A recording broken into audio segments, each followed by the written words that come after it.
Welcome. Thank you. I'm Councilmember Jose Huizar. This is the Planning and Land Use Management Committee. I have been joined by Councilmember Mitch Englander, and we will now begin this meeting and call it to order. First item on our agenda is item number 1. If we could read that into the record, please. Sure. Councilman Huizar, item 1 is a Planning Department report as to its implementation of the department's condition compliance section. Thank you. I believe we have staff presentation on this.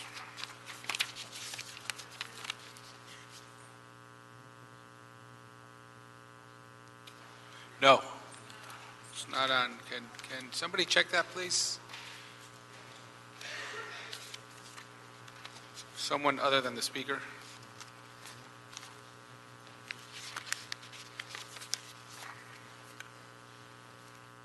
No?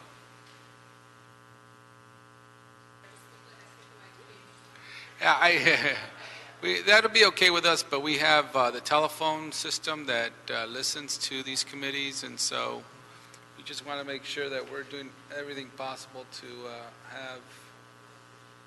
Are you calling consolidate? Okay. If you could just, yeah, that'll be great. Does it reach? No. Okay. Great, thank you.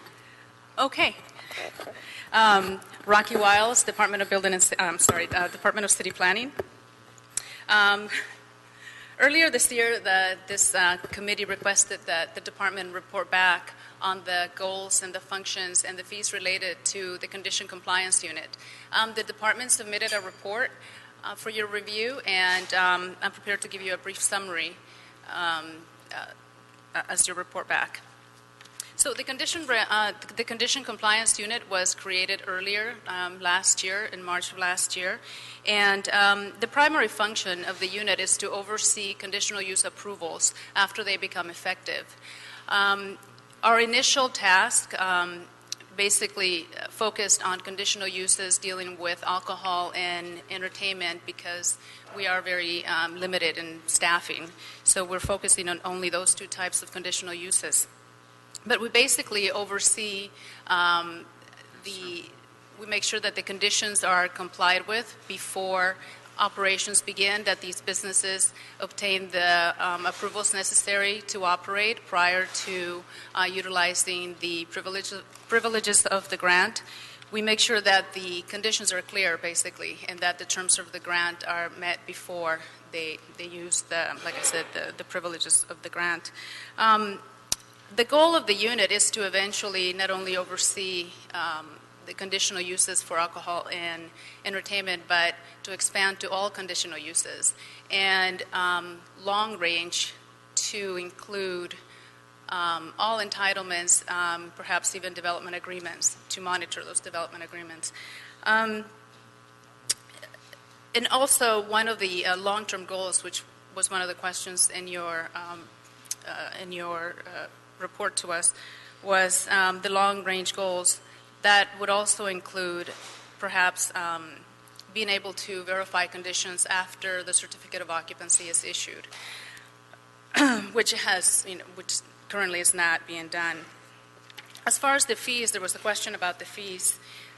These fees were established as a result of a 2008 a comprehensive fee study that the department conducted, and they were approved by the City Council in 3 phases. The fees that deal with the clearances, it was actually adopted in 2011, and they basically cover staff time, department overhead costs, and city overhead costs. So, if you have any questions, I'm sorry. So, yeah. Okay.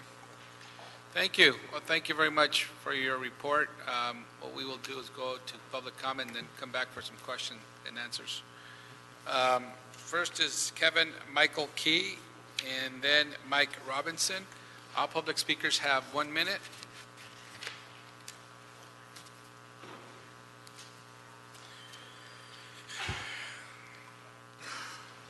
I just use my big voice. Hold on just a second. Maybe what you want to do is still You'll be back? You still might want to speak into that if you don't mind, because we have an audio system through our phone system that some people hear into this meeting. So. Okay, well, my name is Kevin Michael Key. I live, work in Skid Row, which is part of your district, the world's largest recovery community. I'm a Skid Row advocate. I work for United Coalition East Prevention Project. We're a LA County funded to do alcohol and other drug prevention work. Since 1996, USEP has engaged the most vulnerable portions of the Central City East community. Some of our residents are here, and my colleague is with me. We challenge systemic conditions and social disparities. We realize that residents, business, and government must work together to create a healthy living environment. We must all be accountable to each other. Businesses will not self-regulate. Residents must be watchdogs, and government has to be a regulator. Redevelopment is surging in downtown Los Angeles. We've witnessed rapid changes. We applaud the economic growth and revitalization, but we caution against unfettered, irresponsible business development. The CCU can guide, monitor, and promote businesses that are both profitable and accountable. Prior to the implementation, I'll be very quick, sir, of the pilot CCU, communities like ours, Skid Row and others, had to rely on a lengthy nuisance abatement process for minimal and temporary enforcement. This unit will be proactive and will allow them to assist both businesses and residents. We need somebody to hold them accountable. Thank you all very much. Great. Thank you very much. Mike Robinson, Noel Fleming.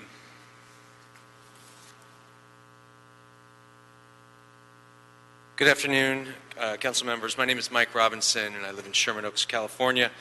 I am a stakeholder and a participant in the conditional compliance unit process, and I recognize the need for checks and balances for the city to contemplate the way that they do things. However, I believe also that we need to augment compliance and enforcement with something that is a policy that's good for business. And so as, for example, any fees implemented should reflect the variety of the sizes and the types of the projects that are going for both large and for small. And additionally, people that actually follow the rules should be rewarded for following the rules. And the people that don't follow the rules should be tracked and punished for not following the rules. So since the condition compliance unit was being implemented, staff has implemented adjustments to improve the process, and I applaud their efforts. I believe that the process can be further refined by providing more consistency in the standard among the zoning administration conditions of approval. And many businesses here are being educated, and they're working to get themselves together, and we hope that you guys will help them through that process with more information. Thank you very much. Thank you. Noel Fleming, Elizabeth Peterson. Good afternoon, council members. Noelle Fleming, Director of Legislative and Legal Affairs with Central City Association. As the previous speaker mentioned, we also recognize the need for checks and balances as the city thinks about augmenting compliance and enforcement efforts, but it does need to go hand in hand with policy that's friendly to business. Since the unit was implemented, there have been a lot of improvements. They've enacted some reduced fees. We think the process can be improved by providing consistency and standardization in zoning administrative conditions of approval, utilizing the unit as a tool to save city resources by streamlining plan approvals and public hearing requirements for good actors, and also working with the police department to develop standardized compliance and enforcement protocol. The business community is still being educated on the unit's work. We think that a level playing field is essential, so we're asking that the city also focus on bad actors and bad operators out there. I look forward to working with city staff further. Thank you. Thank you. Elizabeth Peterson, General Jeff. Good afternoon, Elizabeth Peterson. I'm going to focus on new construction because I think you're going to hear a lot of different aspects of this. One of the biggest concerns with the process is time. It is very costly on the street for delayed openings of hotels, residential buildings, and restaurants. After TCO or C of O is issued, the cost for a hotel in the amount of $60,000 a day, or for a small restaurant, $4 to $5K a day, to sustain themselves. The agencies from Planning Department, Alcohol Beverage Control, Building and Safety, Health, Revocables, and the Police Commission need to be orchestrated simultaneously for smart development.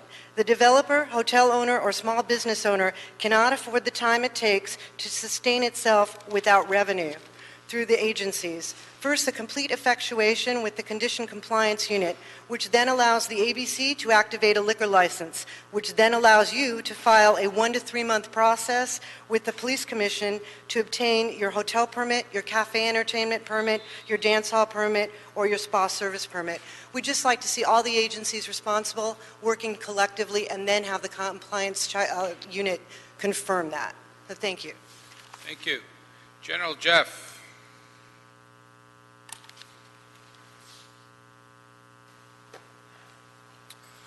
Good afternoon. My name is General Jeff. I'm a Skid Row community activist. I'm also represent the Skid Row residents on the Downtown Los Angeles Neighborhood Council Board of Directors. While I'm not here for the Neighborhood Council, I'm here as a concerned community activist. And I want to say that first, we do support this, and this is a long overdue and much needed component that the city of Los Angeles needs to provide for its constituents. In order for the city of Los Angeles to grow into becoming a world-class city, it is these types of services that we need to implement. Dating back years ago with the stimulus packages, then President Obama, who's still in office, said that he was going to attach strong oversight and accountability to make sure that things went appropriately. And so that is exactly what we're doing here with the City of Los Angeles. So again, on behalf of the Skid Row residents I represent, we stand in support. Thank you. All right. Can we have staff come back up, please? We have a few questions. Did you fill out our card, ma'am? On one? Okay, you could come up and we'll find your card if we put it at number 2. Because we have a similar item and similar topic on item number 2, so we just want to make sure that you're not confusing which ones you want to I put one on my card. Can you state your name? Yes, Margaret Taylor for the record. In terms of, first of all, I want to thank the Condition Compliance Unit. They really have been responsive. They've been very accessible, and they have been making changes. I particularly want to appreciate the improvements in the IT and in the access to information and the fee adjustments. I want to comment on that 2008 fee study. That was done based on the amount of time that a zoning administrator would have to take clearing conditions of approval, not necessarily a planning counter time staff level, and I think a fee schedule assessment would be helpful in that. You could also use the standards for a categorical exemption to help you identify uses that perhaps should have a lesser fee impact. Also, I would want to say that there are some areas for further improvement. The duplication of compliance efforts, such as a plan approval to review compliance with conditions of approval, are then repeated when you finish your compliance with conditions of approval through your plan approval process, and you do that once again through condition compliance. I think that that's one avenue to reward good compliance. My last comment is please be sensitive that many have been out of compliance more than the city thinks. They're not just bad operators, they're just average everyday restaurateurs who have some help, and we should focus on facilitating their compliance, not punishing them. Let's make it easy. Thank you. And you still wish to speak on number 2? No, sir. That Can we was take it. that up? Okay. Yes, sir. Thank you. All right. So, staff, can you do us a favor and explain the fee structure as outlined in the report or in this item?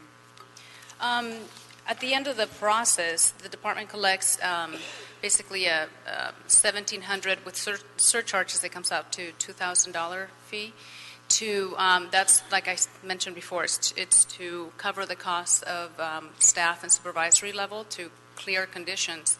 That fee is not collected, obviously, when applicants submit their application because it's dependent upon whether or not the grant is approved. So it's collected at the end of the process. That's all I can say Now, about the fee. in your report back, you said that there, in some minor cases, you might have a different fee structure. Is that accurate? Or Yeah, well, And what's minor? Well, we did that to, based on obviously, of the concerns from a lot of the operators and the consultants. We looked at the time it might take to review a case that was to extend the term of an existing grant. And so we consider those to be minor cases, provided that the original case had been properly cleared and that the applicant is not requesting an intensification of the use or enlargement of the use. So for those cases, we can charge the smaller. $199. Yes. And so again, what is minor? If you already have, for example, if you already have a CUP for alcohol and the term expires, and you come in to extend it, that would be minor, because you're basically, staff would be basically clearing the same case. It's just, maybe recording the affidavit, making sure that there's now, that there's no new floor area or. Okay, that makes sense to me, and I want to thank the department for that. I think that was a good clarification that we needed. Now, one of the public speakers mentioned that we haven't done an assessment of the fee structure, and if in fact these $2,000 are not covering an old procedure rather than what the new procedure is. Is that accurate or not? Well, I'm not, I have the report. I haven't seen exactly what those numbers are based on, but now, we're spending more time making sure that these, that these establishments have the right permits and approvals. So it's not, the time is being spent. I'm not sure exactly what those numbers are based on, but I know that the comprehensive fee study was done for those fees. Maybe our Deputy Director can answer that. Do you know when they were done? Are they outdated or not? Alan Bell, Deputy Director of the Planning Department. For the record, we engaged Matrix Consulting, actually, was the outside consultant that performed the fee study for us in 2008. It was a very comprehensive, first of its kind fee study of all the Planning Department's costs. And so we think that their evaluation, they looked at all the costs, all the different civil service classifications, including zoning administrators, staff, and the public counter, and that the costs that were identified to clear zoning administrator cases, that is an accurate reflection at the time. Now, we did include in our current budget for the next fiscal year an update of that particular fee study. So I think it's appropriate, certainly at least every 5 years at a minimum, to update our fees to make sure that the costs are being accurately reflected. Okay. Thank you. Any other questions or comments? Mr. Englander? Okay. 1 second. Thank you very much. Just from what I've read and what I've seen in the history here, it sounds like we do need some type of from a higher authority. They're channeling me. That's how that's testing. Yeah. All righty. It's my better side anyway. All right. So in reading the, oh, by the way, before I go through this, it's our colleague, Councilmember Gilbert Cedillo's birthday. So just wanted to give him a shout out and wish him a happy birthday.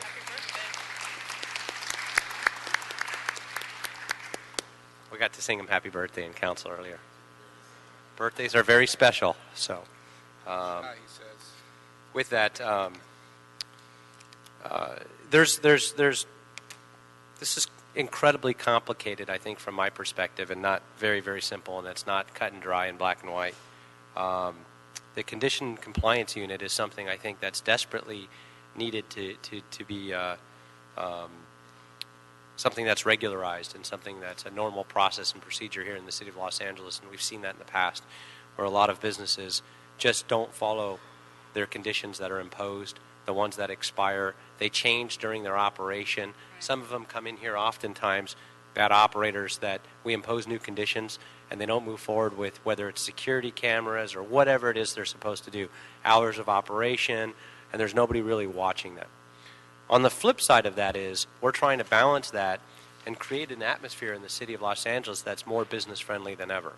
And by creating more regulations and more fees and more inspections and more permitting, already they have to go and go through building and safety and DWP and LAPD, police permits review, LAFD, ABC, county health department, and those are just the baseline normal ones if they wanted to open an ice cream parlor.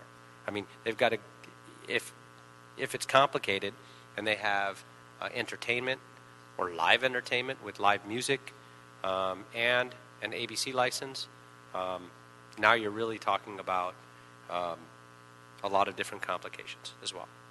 Then you're not even getting into some of the new ordinances that are coming into play with the valet ordinance that just came into play, some of the other things in terms of white parking restrictions and regulations.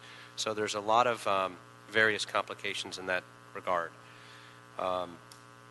Without having seen sort of a plan of how we're going to deal with that, one of the issues that we've heard for many years, or I've heard, is in dealing with inspectors, whether it's DWP or building and safety or whoever that might be, and we hear this time and time again, is that you'll get an inspector that comes out, if you can get them to come out, because we've been short-staffed and it's very difficult.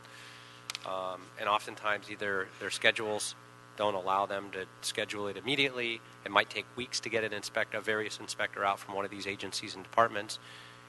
When you do get a scheduled inspector to come out, it's oftentimes not the building owner or the operator, but they have to have their contractor on site. And oftentimes they're already done with their tenant improvements or their build out or the construction.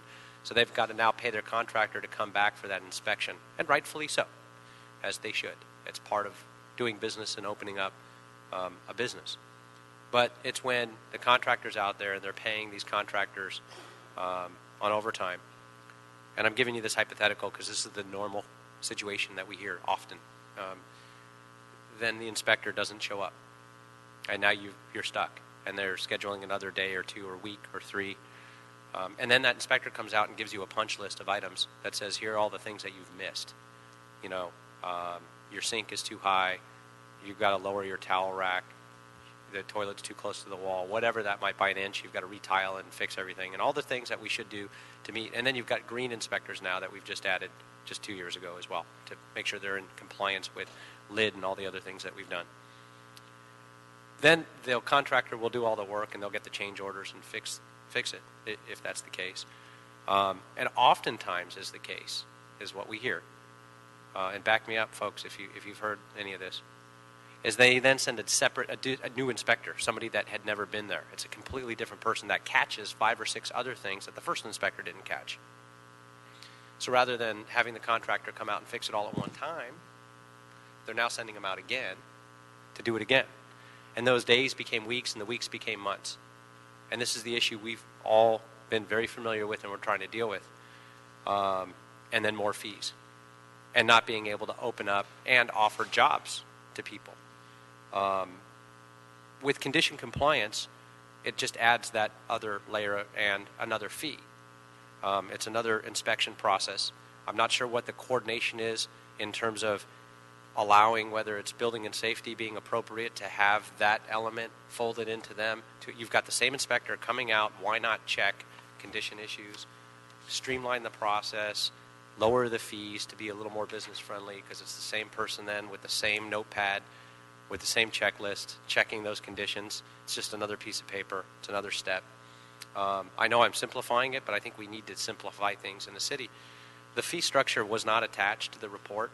I know you spoke to that a little bit, but it's not on the council file and it's not attached actually with the recent study. So the proposed fees are there, but the fee study on how we actually got to those numbers of up to $2,000 on top of all these other fees, I think needs a deeper dive to figure that out on how we can work that out. So my goal and my objective in going off on this little rant is this, that I think businesses have to do their part to be in compliance for safety reasons, to protect not only their patrons and their employees, but also the community. And with that, these conditions are critically important to effectuate all those issues. To ensure that happens, we need a unit that goes out there and checks it. There's no question.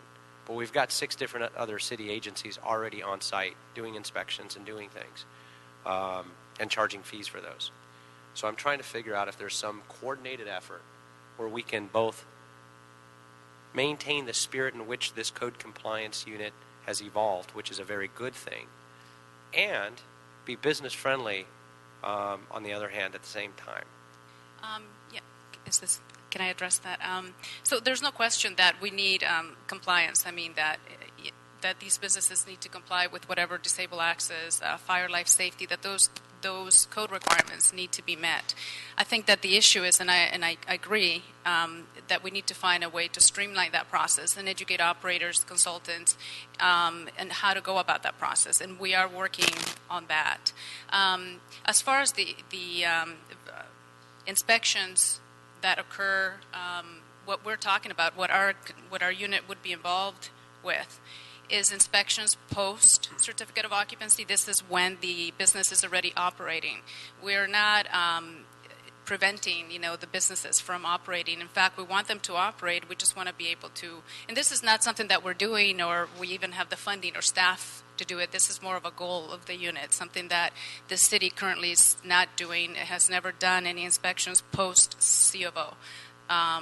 The issues that you were talking about that as a city we need to address, is basically the development process, the development reform process that we're all involved with. Did you want to add something? Councilman, I just wanted to clarify for the record, the conditions that the condition compliance unit is verifying are conditions that a zoning administrator, a planning department employee, impose on a particular site. So these are the conditions that typically would come out of the public hearing process, especially for new approvals.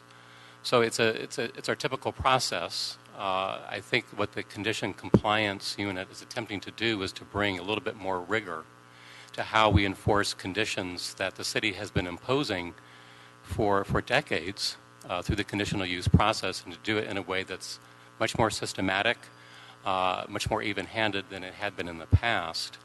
And the clearance fee is a fee that's imposed on all kinds of cases that the planning department would clear, not just focusing on conditional uses.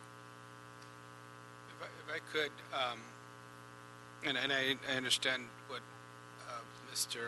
Englander is saying in terms of the number of compliance requirements by the city, and sometimes a contradictory requests from different city departments, or even within the same city department, just different personnel. I think here it's something that's very much needed, in that oftentimes I hear of conditions being imposed to safeguard communities, and yet they're not followed, and it's been known not to be followed, and it's known sometimes that they don't have to follow them because no one's going to check on them. But what I would request, Mr. Englander, if you don't mind, is in item number 2, there is a request by Councilmember Bonin that asks certain questions about this compliance unit. Maybe we could attach on there. We're going to ask that the department come back and report on that motion, but there we could put an amendment that will ask them to report back on the multitude requirements of inspections, et cetera, and maybe start getting some clarification on that. I'm not sure if that's what you're getting at, but maybe we could put it in that motion. Whatever you would like the staff to do, report back on, we could do it in item number 2, where they could come back, whatever it is you would like to do there. I'm happy to do that as well, but on item 1, what are they looking for in an outcome in terms of a disposition from this hearing? On this one, this was just, we were going to receive and file this since it was a report back from the planning department on this one. The compliance unit was announced without the plum committee or the council hearing about it, so that's why I agendized it, and that to hear what this is. And I think we've got some clarification on some issues. We were able to reduce the fee on minor cases from $2,000 to $199 after some discussions, and that's where we are with this item here. Has the council actually approved a fee schedule previous for the compliance unit? Alan Bell, for the record again, yes. It was included in the comprehensive fee ordinance that, again, it was based upon the study performed by Matrix Consulting that most recently did the development reform study.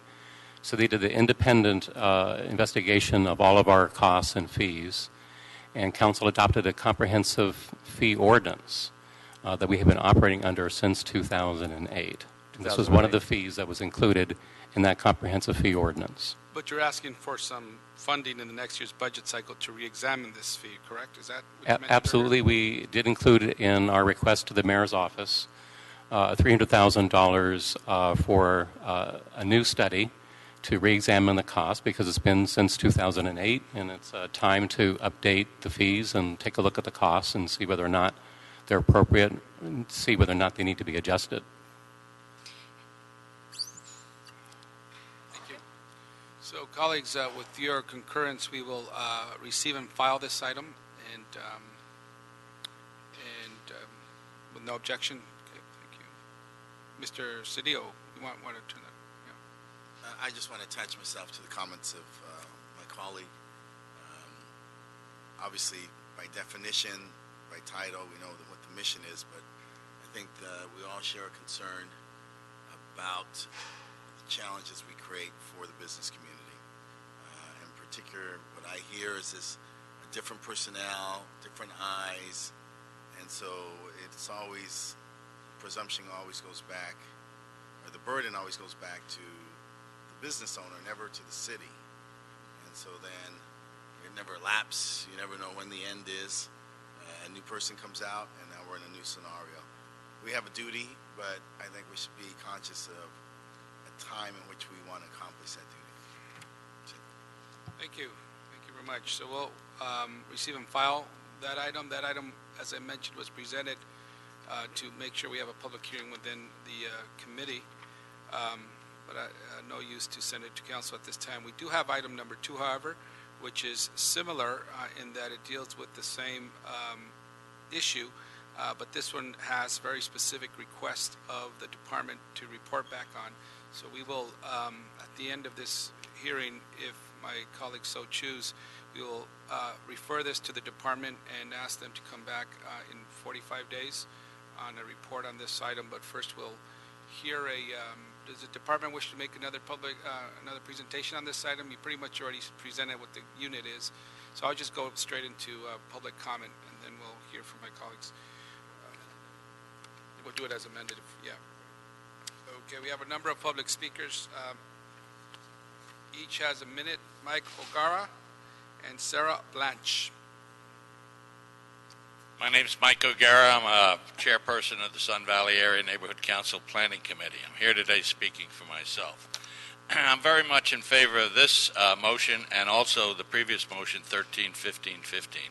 In my neighborhood council, we regularly have developers build out their properties without paying attention to the conditions mandated in their CUPs.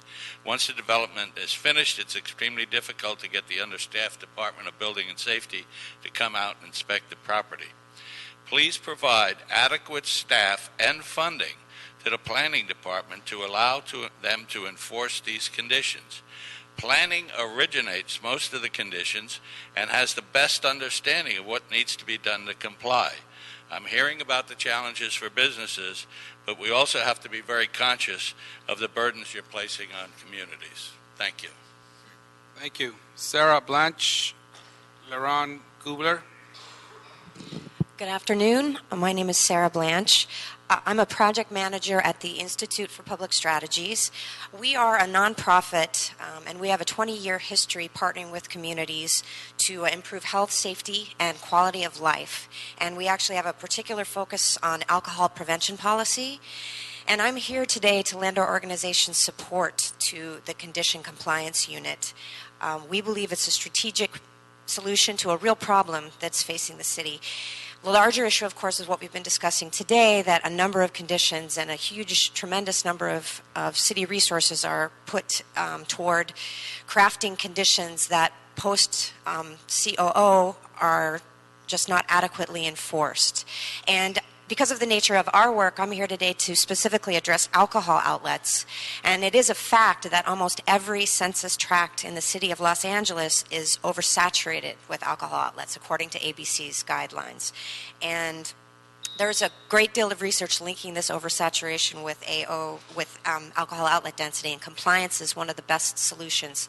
So from that perspective, organizations like ourselves in prevention are big advocates of a proactive compliance solution. Thank you.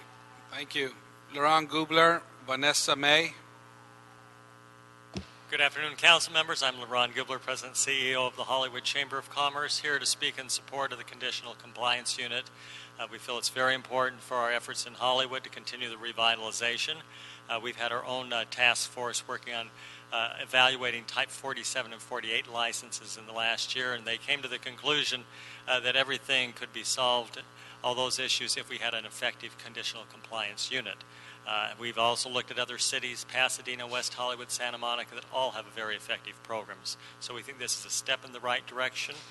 We think that it is possible to come up with obviously reasonable fees as well as reasonable penalties or incentives for businesses to comply. But without having some teeth, you're not going to get the compliance. And we certainly feel as long as the fees are reasonable, they can be put together a program that will support this unit so it can get out there and do the inspections necessary. So again, we commend the planning department and the city for creating this unit and look forward to working with them. Thank you. Thank you. Vanessa May, Laura Lima. Good afternoon. My name is Vanessa May. I'm from Lakeview Terrace, and I'm a part of the Lakeview Terrace Improvement Association. You guys were talking about field investigators who might be best able to go out and conduct the inspections.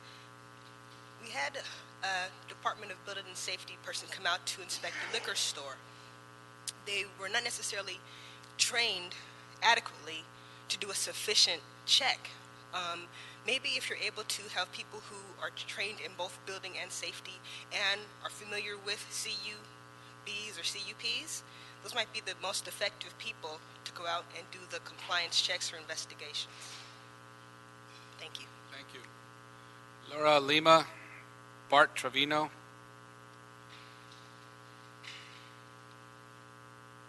Good afternoon. My name is Laura Lima. I'm a member of the Communities in Action, whose effort is to reduce underage drinking. Also, I live Excuse me, can you speak more directly into the microphone? Yeah, thank you.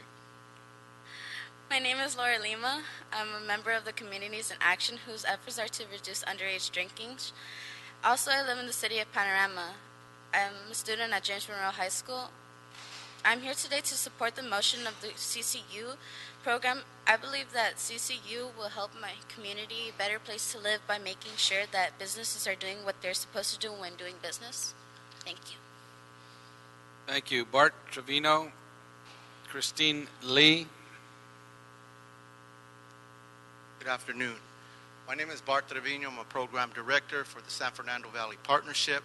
And on behalf of the community partners working to protect and enhance the quality of life in our neighborhoods, it is crucial that there is a vehicle or be a viable central point of contact for community concerns or complaints related to conditional use permits in the city of Los Angeles. Our community deserves a fully staffed condition compliance unit that will ensure uniform application and enforcement of conditions. It is important that all stakeholders have a level playing field. Our communities should not have to live with those who are not in compliance. As we are fully aware, lack of enforcement diminishes the quality of life in every community. I urge you to support the full implementation of the Condition Compliance Unit. Thank you. Thank you. Christine Lee, Pedro Apodaca. Good afternoon. First of all, happy birthday to our council member, Gil Cedillo. My name is Christine Lee, and I'm from the Koreatown Youth and Community Center, so we are well represented by our council member here. We are a multi-service, multi-ethnic agency serving immigrant communities of color for almost 40 years in Koreatown, Pico Union, Westlake, and other areas in the greater Los Angeles. Our communities have among the highest concentrations of both off-sale and on-sale alcohol outlets in the city of LA, which of course increases the exposure and risk of underage drinking and binge drinking, especially amongst our youth. But at the same time, KYCC recognizes that businesses are a part of our community, and our history reflects that. After the 1992 Los Angeles riots, we actually did partner with businesses in being a revitalizing force in our neighborhood to help rebuild the Koreatown area. Our vision is not just to work with youth, parents, school, law enforcement, and neighborhood councils, but also with businesses, including off-sale alcohol retailers. Currently, we are working on a pledge campaign with local businesses to be a partner in this vision, and over 25 stores in our area have actually pledged to do the right thing. So we ask you that that you stand with our young people as well as these business owners who have pledged to do the right thing, who are only trying to give back to their communities, to carefully consider the CCU and its importance in our communities. Thank you very much. Thank you. Pedro Apodaca, Eddie Navarrete. Hello, my name is Pedro Apodaca, and I'm a member of Communities in Action. I live in the city of Panorama, and I go to James Monroe High School. I'm sorry, can you speak into the microphone? Thank you. Do I start over? Yeah, that's right. As long as you speak into the microphone, it doesn't really catch a lot of noise. My name is Pedro Apodaca, and I'm a member of Communities in Action. I live in the city of Panorama, and I go to James Monroe High School. I'm in support of the CCU motion because when I'm in school and I have a problem, I can easily contact counselor or principal. But when there's a problem with a business, I have someone to go to. So, yeah. Thank you. Eddie Navarrete, Tiffany Burgess.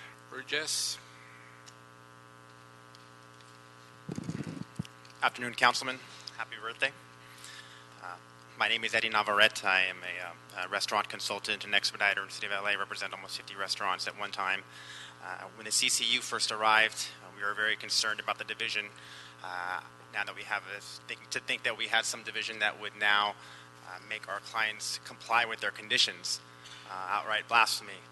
But I remember when we received our first phone call from Angela Trin of the CCU when she had brought to our attention about an expired CUB. Also, I remember when I would get countless questions from neighborhood council members or other community concerned members about who was complying, what enforcement mechanism is in place to have these conditions complied for your applicants or your restaurateurs. And I always had some practical answer to give them, but the truth of the matter there was never any rightful mechanism in place. So I definitely am in favor of this CCU. But I just feel that efficient and considerate further development of the CCU is necessary. Currently, the program is lacking in staff and considerate structure, making it difficult for me as an experienced expediter. So you can imagine what Lucy's Barbecue or Dave's Deli would have to do going through the process. So please grant them this, what they need, the resources to improve this division. Thank you. Thank you. Tiffany Burgess, Tyra Goodman. Good afternoon, council members. My name is Tiffany Burgess, and I'm here representing the Westside Impact Coalition. We're a group of community residents, parents, business people, educators, and preventionists working to reduce alcohol harms in Venice. We're here today to lend support in instituting the Permanent Condition Compliance Unit. Venice is one of the most popular tourist destinations in the world, but that also means we have a very high volume of bars, restaurants, and liquor stores. Research shows that a high saturation of alcohol outlets is linked to violent crime, traffic crashes, and nuisance activities such as littering, loitering, vandalism, and noise. According to LAPD, property crimes were up 35% since the beginning of the year, and homelessness as well as alcohol and drug use remain huge problems everywhere in the city. Right now, with no proactive enforcement of conditions on licenses, alcohol outlets are not being held accountable for their business practices. We believe CCU is an effective and necessary solution. By providing proactive enforcement, the CCU creates an environment where outlets must abide by their conditions, which will directly improve public health and safety. Venice and many other communities throughout Los Angeles will be safer and more livable because of this. For these reasons, we strongly urge you to lend support to the CCU. Thank you. Thank you. Tara Goodman, Kevin Michael Key. Good afternoon. I represent Community Coalition, which has a 23-year history working in South Los Angeles, specifically with nuisance abatement issues. And we're here to lend our support to identify resources to assist the efforts to fund and facilitate the Condition Compliance Unit. Community Coalition would like to stress the importance of proaction versus reaction. And generally, proactive measures are synonymous with something that's punitive, proactive usually is preventative, whereas reactive tends to be punitive. We're looking at the fact that sometimes when we're more reactive, it seems to be a too little, too late effort, and we'd like to ensure that there are appropriate measures put in place to help fund the effort, to ensure that it shows that we're not only business friendly, but we're also community friendly, and we're interested in making sure that our communities thrive and are safe for the public. Thank you. Thank you. Kevin Michael Key, Albert Milena. Kevin Michael, Skid Row advocate, representing United Coalition East Prevention Project.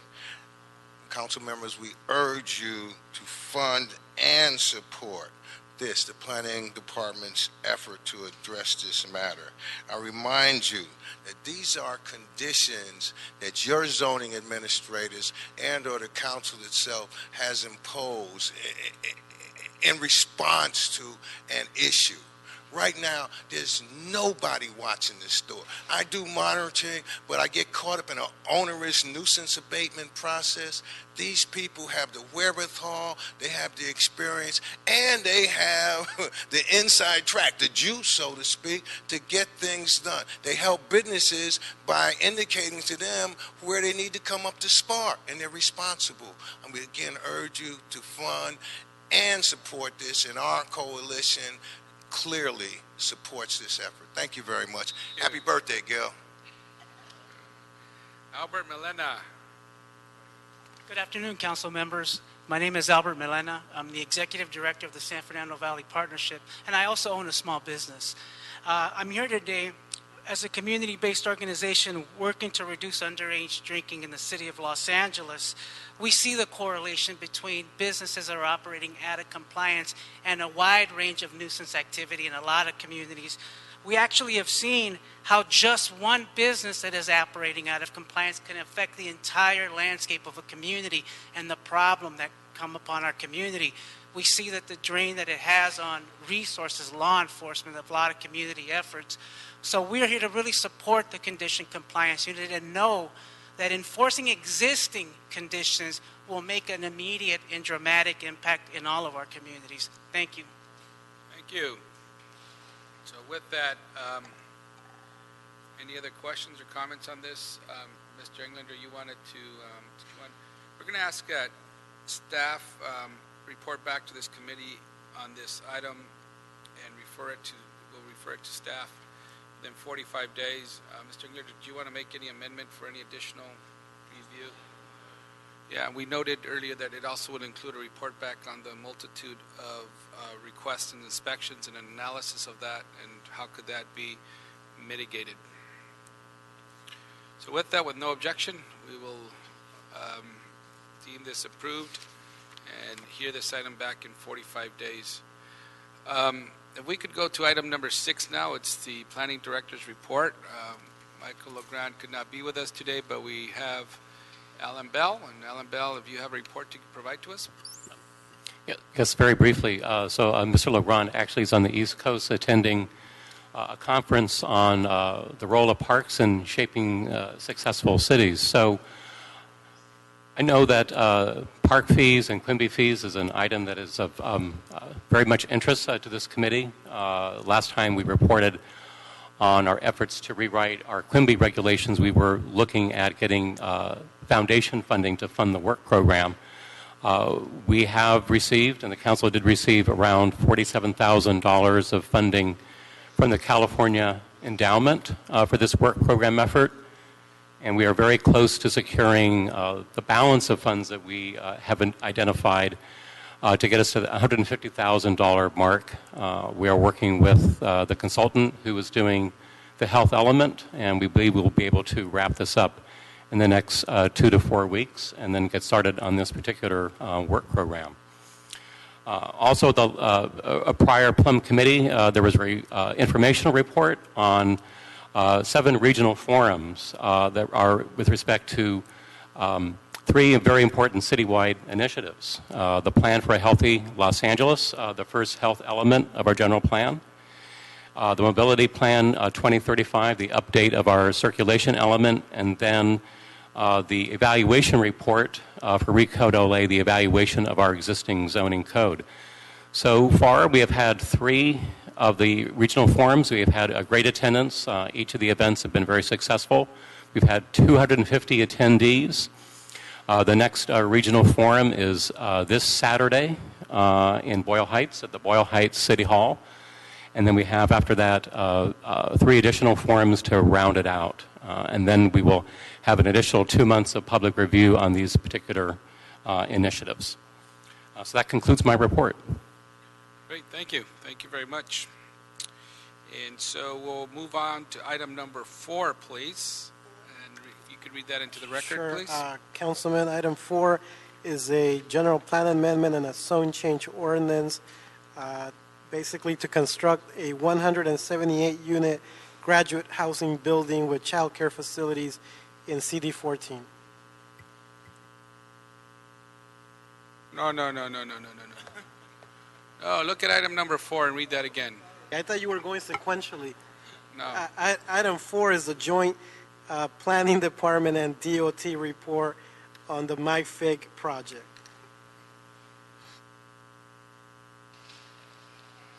Okay, thank you. Welcome. Good afternoon, Councilman. Give us a brief update as to where we are with this motion, and also what has happened since we continued the item today. Right, so David Summers, Department of City Planning. So at the last Planning and Land Use Management meeting that we were given a homework assignment. There was some interest from the stakeholders. They thought that we didn't exhaust really all of our options as far as looking at alternative kind of arrangements along the corridor from what we're looking at from the Figueroa Streetscape Project, which is streetscape improvements, primarily streetscape improvements and cycle tracks, combination of bike lanes along Figueroa corridor. There was some interest in looking at what was referred to as a couplet option, which would take a one-way northbound cycle track on Figueroa, maintain that as the project proposes, but take the southbound lane cycle track and move that over to Flower Street, which is a southbound one-way facility. And, you know, the ask of us was really to do kind of a 30,000-foot view analysis of, you know, what that could potentially look like if we were to pursue that option. And so, you know, we really looked at the constraints and opportunities involved in that. Just a little overview is that Flower Street is a one-way southbound facility. Figueroa is somewhat biased in the northbound direction. It does carry some volume southbound along the corridor. The project, primarily because of the roadway constraints south of 11th Street, Flower is between 35 to 45 feet wide and would entail the reduction of 2 southbound travel lanes in order to put in a southbound cycle track. And we would get in return restore a southbound travel lane on Figueroa. What happens is that in the process, we end up losing one southbound lane balance between the 2 streets on the corridor relative to the project as we're pursuing it. So we're actually, it diminishes capacity, southbound moving capacity between the two streets of Figueroa and Flower. And we looked at the travel volumes on both Figueroa and Flower. You know, Figueroa we already studied and the traffic report is extensively analyzed. We looked at the travel volumes on Flower, and Flower does carry more southbound traffic, particularly in the PM peak period as people are leaving from work from the Central City downtown area and accessing the 110 freeway. So what essentially would likely happen is that by removing 2 travel lanes on Flower Street, more traffic would divert and more demand would divert onto Figueroa for southbound movement.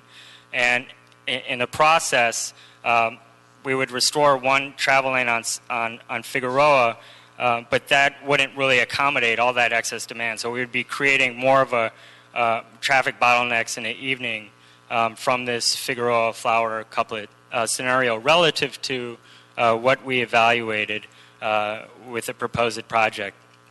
And so that really kind of summarizes what the physical constraints of pursuing that option would be. We also looked at what opportunities and constraints we have as far as where we already are in the process as far as funding and our timeline. We have already completed the outreach process, the environmental analysis, the design. We're pretty much ready to go construction on the project. If we were to pursue this option, we would be pretty much at ground zero as far as having to go out, do the outreach, We would have to initiate that. We would have to initiate the environmental again because of the additional travel delay relative to even the project. That would mean that we would have to do a traffic study, draft EIR, that whole process that CEQA requires, and then we would still have to design and engineer that alternative. We think that optimistically even that we might be able to do that within maybe a 2.5-year timeline. Within the grant extension, as you may know, the state, the proposition bond that we are getting our funding source from, we have to expend. Originally, we had to expend all the money by the end of 2014. That was extended by legislative act to early 2017. We think even working within that extended timeline, we really don't have enough time to kind of really start from scratch again on this couplet scenario. And so there would be some danger of losing the funding altogether. The additional constraints is that we would have to change the scope, which doesn't really seem it's still within the program area. Flower Street is still within the program area that we were funded through, meaning that we got the funding because of access to new affordable housing that's developed along the Figueroa and Flower corridor. So that really isn't an insurmountable issue, but there are other aspects to it. Is the other constraint with that would also be funding, because we've already expended about $4.5 million in soft costs. We've pretty much exhausted that budget.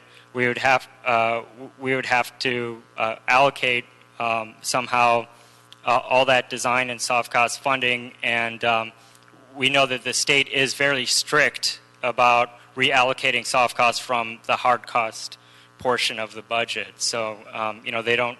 I think they wouldn't look favorably on spending a lot of money redesigning a project and then whittling down the overall money that we would actually have to allocate to construct the project at the end of the day. So I just wanted to kind of provide a brief summary, highlight, what we did look very seriously at this option, and does paint a picture that it would be a fairly difficult path forward. I think that pretty much summarizes like the major ask item, I think, from the last Planning and Land Use Committee. I mean, there are other aspects of the report that I could get into that from the original council motion. If you have specific questions, I could certainly kind of elaborate in more detail. Yeah, thank you. Any questions for now, Mr. Cedillo? Yeah, then we're going to ask you also to look at the full parameters of the scope. I think they went down to Olive was one of the streets we talked about, and going further south to Maine.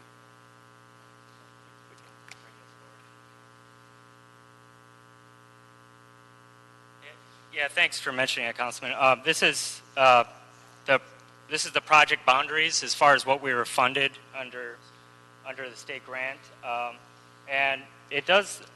What's the eastern boundary? Is that the Main eastern Street? boundary goes to Broadway, but that's only north of Adams. South of Adams, it goes. It only includes. I think this Flower. The freeway. The freeway is the eastern boundary, south of Adams Street. So. It does include some other streets, but it's only north of Adams, and it doesn't really provide a lot of opportunities there as far as completing the same programmatic objectives of providing those connections, because we wouldn't be able to carry that all the way to, say, USC or some of the major attractors and population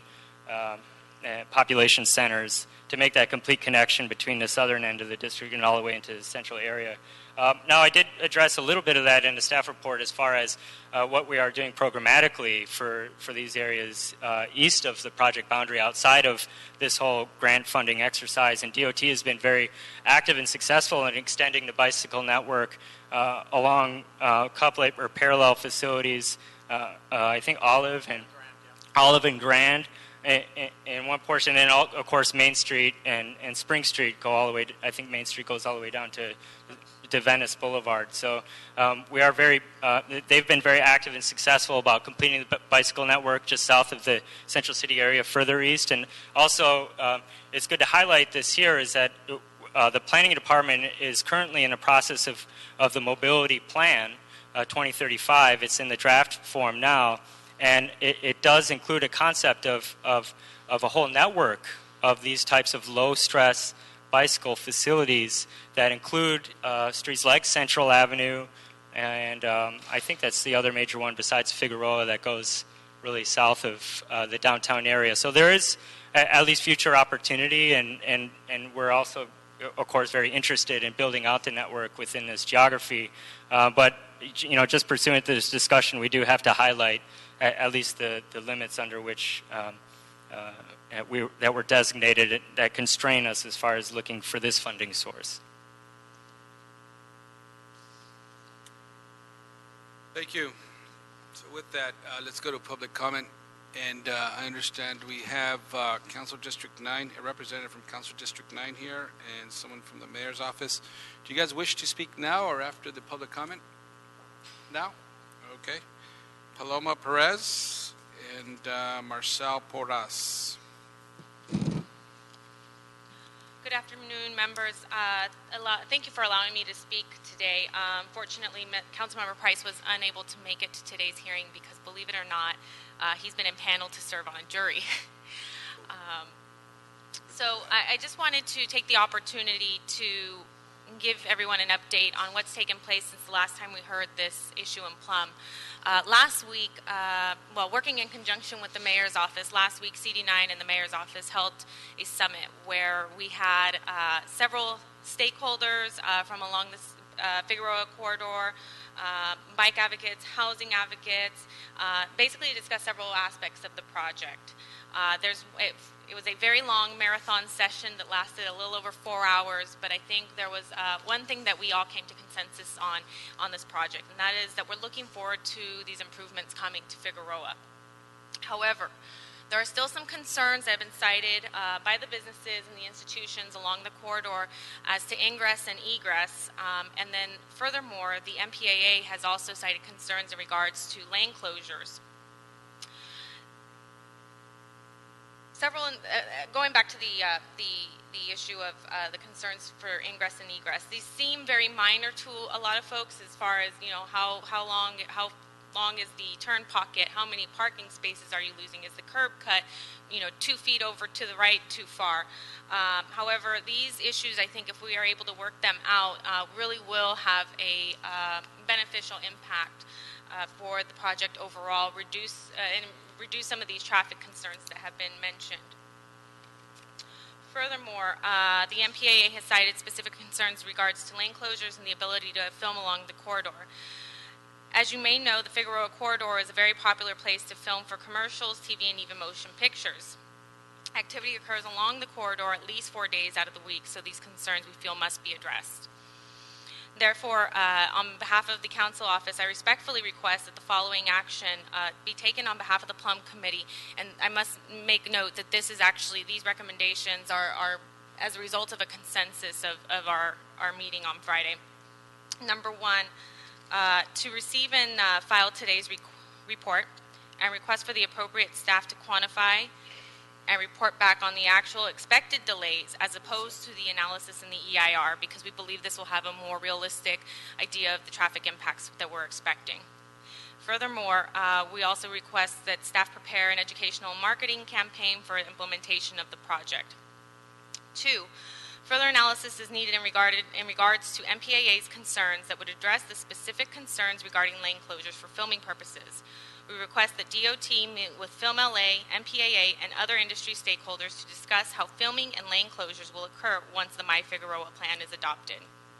Number 3, technical working groups to work out individual concerns with ingress and egress with the auto dealerships, Chano's Drive-In, USC, and Expo Park. And I must also again mention that there's been a goodwill effort on behalf of city staff and stakeholders along Figueroa, as these meetings already started taking place as early as 9 a.m. on Monday, and have already started scheduling meetings with the other folks as well. Number 4, is to create two special events advisory boards. This would include all of the permitting agencies, such as DOT and Bureau of Street Services, and representatives from Expo Park for special events. We also request that a similar advisory board be created on behalf of USC to handle their special events as well. And number 5, to create an advisory board for the post-evaluation studies that include representatives from Figueroa stakeholders. Thank you for your time. Thank you. Thank you very much. Now to the mayor's office.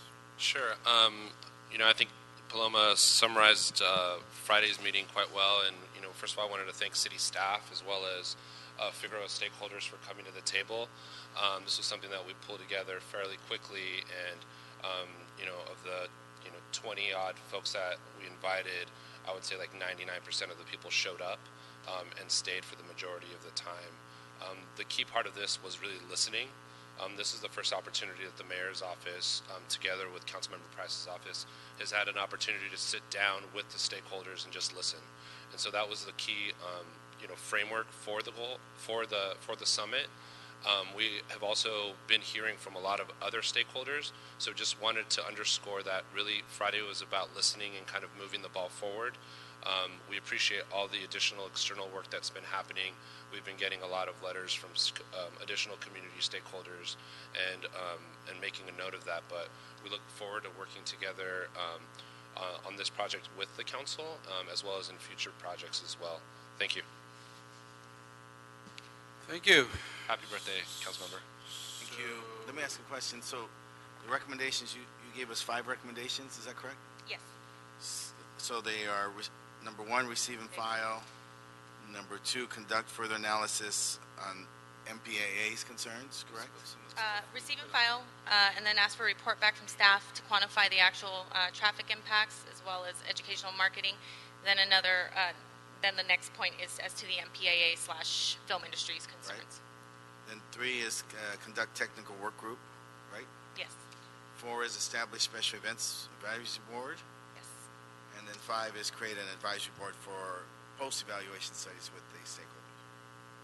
And sir, if I can just add, I think the reason to kind of do a dive into the analysis of the EIR is the EIR isn't, one of the things that came out of the meeting is kind of a mutual agreement that the EIR isn't really a planning tool, it's a legal tool. And so we wanted to look at not just traffic, but looking at mode shift, accident data, and kind of really draw a larger picture about what we expect this project to do for Figueroa. And that was important for us to look at when we do the look back and kind of do the post-evaluation study. Are there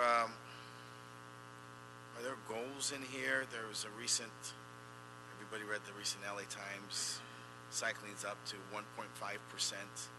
So is there goals in here that some ambition that cycling would get up to a certain 2%, 3%, 5%, and you've got the proximity to the university? Is there some strategy focused around there? I think you actually just hit it right on the head, sir. I think that was what was requested from a lot of the stakeholders saying, what are our ambitions here? We definitely are looking at our mobility element. LA DOT and city planning staff have looked at mode share. At USC, I believe it's 12% of the community actually bicycles at the USC versus 1% at the city. So looking at how we can develop infrastructure that can support mode shift and provide kind of a more balanced approach to the street. Okay, thank you. Thank you very much. We have a number of speakers, quite a bit, to be quite honest. So everyone has a minute to speak, and if you want to keep your comments as short as possible, I think it'll be appreciated by everyone. Kathleen Smith, and after Kathleen Smith is Dennis Hindman.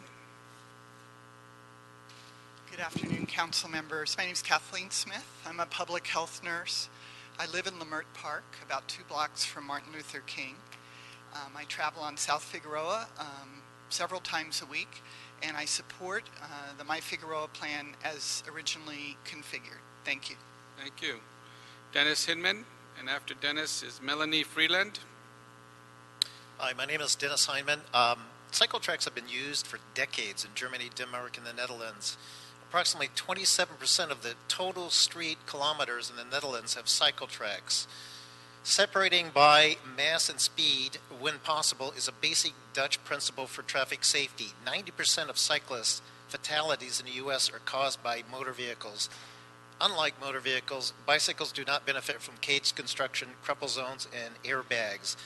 Separating people from danger is a fundamental principle of industrial safety. This is especially important for children whose size, limited cognitive ability, and impulsiveness makes it especially dangerous for them to integrate with traffic.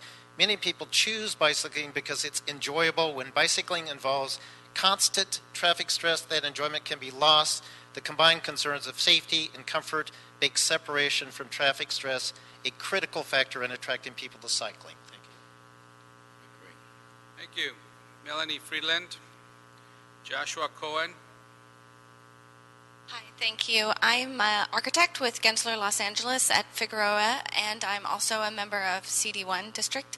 I am just here to urge the council to approve my Figueroa. I think it demonstrates the city's commitment to urban and sustainable Los Angeles, and so I urge you to please approve it as designed. Thank you. Thank you. Joshua Cohen. Benoud Nassaf.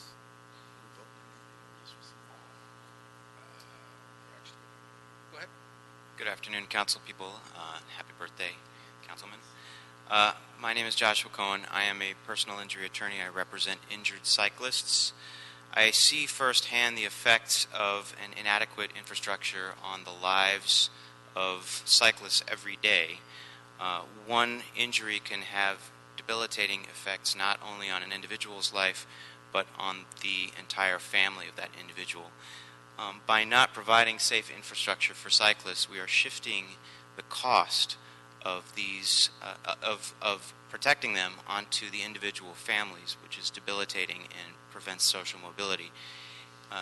Creating a safe infrastructure would relieve the county of the burden of providing medical care for these people when they who are generally uninsured wind up in the hospital ERs, and the cost of taking care of their families. Thank you. Thank you. Benoud Nassaf. No, I'm not way off on that. Okay. Armin Sarkeesian. Otto Kara. Hello, everybody. My name is Armin Sarkeesian, and I'm from Woodbury Architecture School, Urban Policy. Residents of Los Angeles deserve to have alternative options of community other than cars in a safe, secure environment. We are expressing our support for my Figueroa Complete Street project. As architect students of Woodbury University Urban Policy Center, we see this project as a valuable opportunity which can transform Figueroa corridor into a safe pathway of pedestrians and bicycles. By providing safety and accessibility, this project holds great potential to create a vibrant urban traffic fabric which could benefit the local residents, businesses, and travelers through increasing economical and traveler opportunity. And also I want to add that one of the narratives that we discussed in our conversations was with decreasing the speed of the pedestrians, it would increase the viewers of the street and also economical boost. Thank you so much. Thank you. Otto Kara, Billy Greer. Good afternoon, Council. Otto Kara. I'm a resident of South LA. I live very near where the MyFig project is being planned. I'm also a father of 4 children, ages 8 to 18, and I work at the University of Southern California. I urge you to consider the MyFig project. It is common sense. I'm actually surprised that this is an issue. We have a lot of problems all over that area in terms of the ability to move oneself without a car. Cars are a menace, with all due respect about egress and ingress. When I'm walking down the street with my children or trying to ride my bike with them to take advantages of the businesses downtown, I cannot because cars are in the way, and they kill people, as you know from this sheet.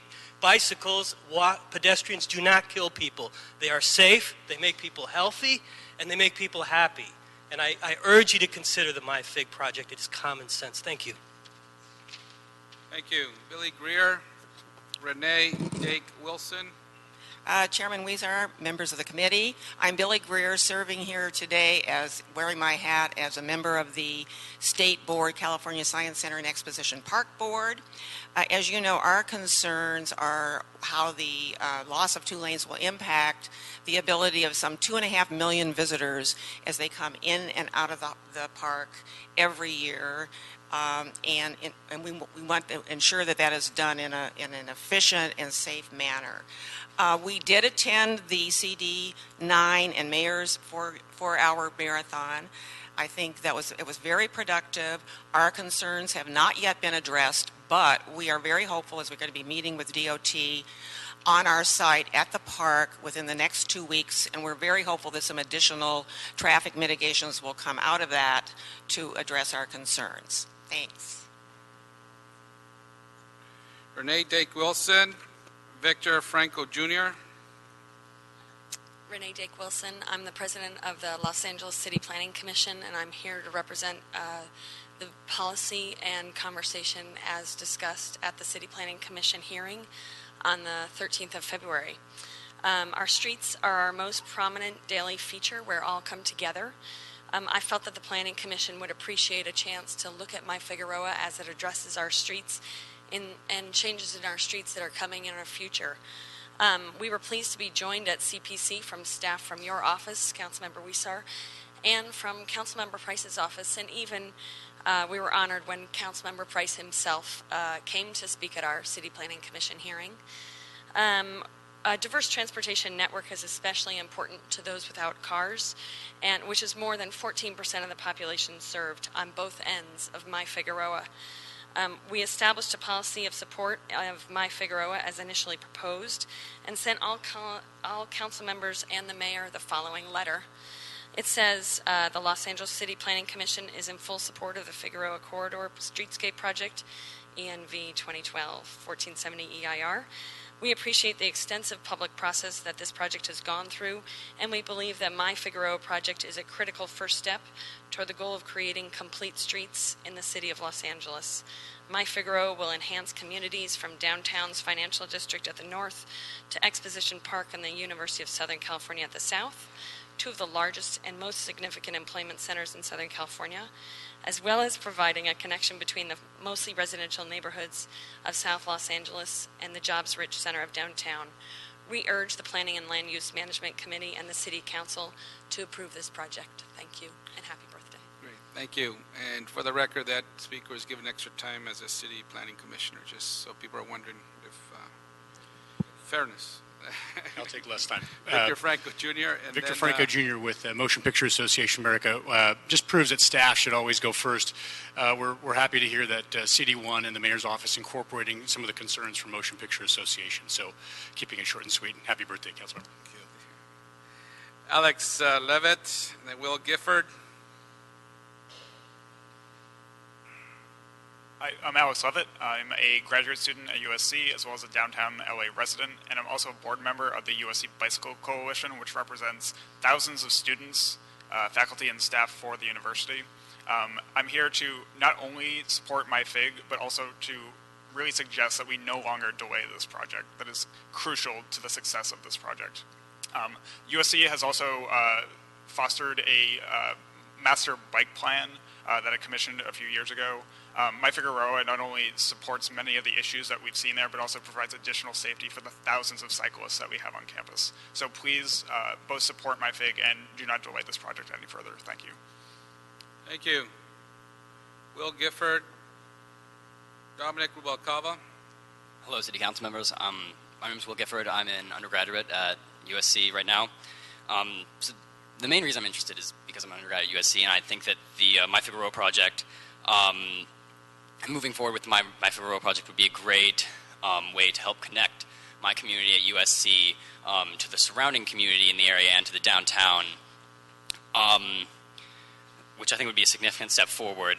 But I'm also interested in the project as someone, I'm from Boston, and I worked throughout high school for a nonprofit that was involved in kind of working with lower-income youth in neighborhoods and using the bicycle as a way to kind of help them And with that experience, my experience with that was that I found that the bicycle really was a tool that we used to help empower youth.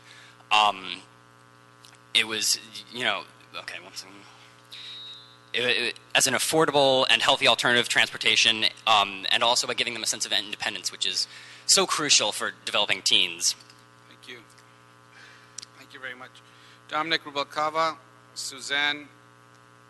Council members, thank you. Dominic Rubalcava.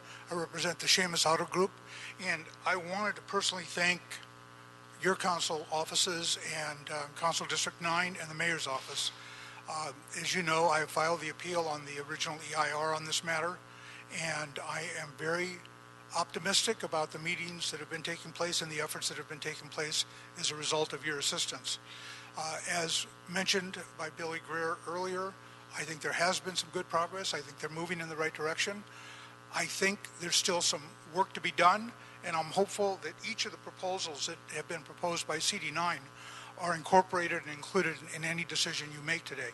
We ask you to follow that recommendation. We support it, and in addition to that, I'm authorized to say that if that continues and they're able to reach consensus, we may be willing to withdraw our appeal. So we're asking you to please do that. I think there's a chance for consensus here. We may be able to reach it, and I ask you not to calendar our appeal until that process moves forward. Thank you. Thank you. Susan Cothra, Mark Haswell. Susan? Mark Haswell, Colin Bogart. Hello, council members. My name is Mark Caswell. I'm with Climate Resolve. I just want to remind you all that the top priority of you as government officials is safety. Safety is the utmost concern here. Having bike lanes, having sidewalks, creating safe places for people to move around LA must be the top priority. The fast movement of traffic is not the top priority. The requirements of one or two business owners concerned about how customers will get inside their building because they might have to slow down before they turn into their driveway is not your priority. Safety must be your top priority. And today we have the opportunity to create streets for the future, to make the corrections of the problems we had before, where we had these fast-moving streets that were injuring someone every other day on Figueroa. And if we move today, we can create the streets that are safer for all of the children, for everyone who's riding today and tomorrow. So I hope you'll look to the future instead of looking to the past and keeping things as they are. And just real quick, the MPAA's concern around filming. Last night I couldn't get through the 2nd Street Tunnel, which has a bikeway on it right now, but it was closed down for filming, and that worked perfectly fine. So I think they'll do okay on Figueroa. Thank you. Thank you. Colin Bogart, Eric Bruins. Hi, my name is Colin Bogart. I'm the Education Director for the LA County Bike Coalition. I wanted to give you a little bit of my insight on this. I run a program called Operation Firefly. We give away bike lights to people on the street. We did more than 20 locations this winter. More than half of those were in the city of LA. And I want to mention that the location we did on MLK, just west of Figueroa, turned out to be our highest volume location in terms of bike lights that we gave away to people. I want you to know that when we do this, we don't announce ahead of time where we're going. We show up, and the people who just happen to be coming by are the people we give lights to. We partnered with South LA Traffic Division at this location in South LA, and we gave away in about 90 minutes, we gave away something like 130 to 140 sets of lights, more than any other location that we did. And I would also mention that a large portion of those people were young children. This tells me that there's huge demand in this area and that the MyFig project is exactly where it needs to be. And to delay it any further is a missed opportunity. Thank you. Eric Bruins, Jonathan, yes, Mr. Englander. Excuse me, I just wanted to, just listening in on the entire dialogue, and I didn't weigh in when staff had made their presentations, and we heard from the council office as well as the mayor's office. And I just, for one, wanted to compliment everybody coming together on this. It was going in a lot of different directions. It's been worked on for a very long time. And in fact, kudos to you for getting the Times editorial opinion piece urging this body to move forward on this plan, which I think is really done well with bringing the stakeholders in, as well as those people who were even against it and had some issues to say, you're going to have a seat at the table as this unfolds. Having said that, I'm also hearing a lot of the same reiterations of the benefits of safety and pedestrian safety, mobility, cycling, how this will improve the corridor, the Great Streets Initiative, a lot of things that are being discussed which are terrific. But they're all a lot of the same things, and I want to compliment everybody, and everybody should have a voice. I'm also eager to vote on this, and you've got me convinced. So for those of you who want to continue, and everybody deserves their 2 minutes, I just took mine. But we're about to vote, and Gil Cedillo's not getting any younger. Today's his birthday, and I think he's got a special birthday dinner planned. But with that, if you want to take all the rest of your time, feel free. We've got a huge stack of cards still here. I can't speak to where the other two are at, but I think things are looking pretty good. So whatever you choose to do. By a show of hands, who here is in support of the project, just so I get a sense? Who here is opposed? Who here in support still wants to come up and speak? I'm just kidding. So that's up to you guys. I know everybody wants to get their sound bites in on the record. We've had public hearings on this already as well. This is part of the process, and I encourage everybody to speak, but I'm eager to vote as well. So with that, please. Thank you. Excellent. Thank you, Councilmember. Let me summarize that. In the Capitol, we say, do you want to give a speech or do you want to get legislation? Right? So that's one of the things. Of course, in the Capitol also, there's a lot of paid lobbyists, and they have to, as a matter of record, record their comments. So I saw that there seems to be an abundance of support for this. We're prepared to move this forward. So unless somebody needs to come up and bill, that's part of their public comment. I respect that, but I think your comment is well stated. Okay, so as if I call your name, you just want to stand up and say, I support the project, and you could say that, and then just wherever you're standing, or sitting, you could say that, and then if you don't want to come up and speak, but obviously you do have the right to come up and speak, so I'll just call those names as we move forward. We do have about another 40 minutes of cards, so keep that in mind. Jonathan, I'm sorry, you're Bruins, right? Yes. Okay, Eric Bruins. So that support that you have now seen here is also reiterated by all 4 neighborhood councils that touched the project, have voted in favor and have sent you letters in support of the project. And specifically, it's not only in support of the project, it's in support of moving the project forward with all expedience. We have about an injury a month on Figueroa on the street right now. So this project was supposed to break ground back in January, and here we are in March. And so while I'm optimistic and really appreciate all of the stakeholders coming to the table and being heard, we need to make sure that we are keeping an eye on moving this project forward with all haste that is possible. And so we need to be resolving these small issues in a matter of weeks rather than a matter of months. Essentially what's going on right now is we have benefits that are up here, and we're now quibbling over whether the costs are down here or down here. And that's basically, it's not a very productive way to govern the city. So we hope that we can move forward with haste. Thank you. Thank you. Jonathan Franks. After Jonathan is Bruce Chan. Freunds, thank you. I'm here as a USC graduate student and a LA native, just in support of the project as it exists.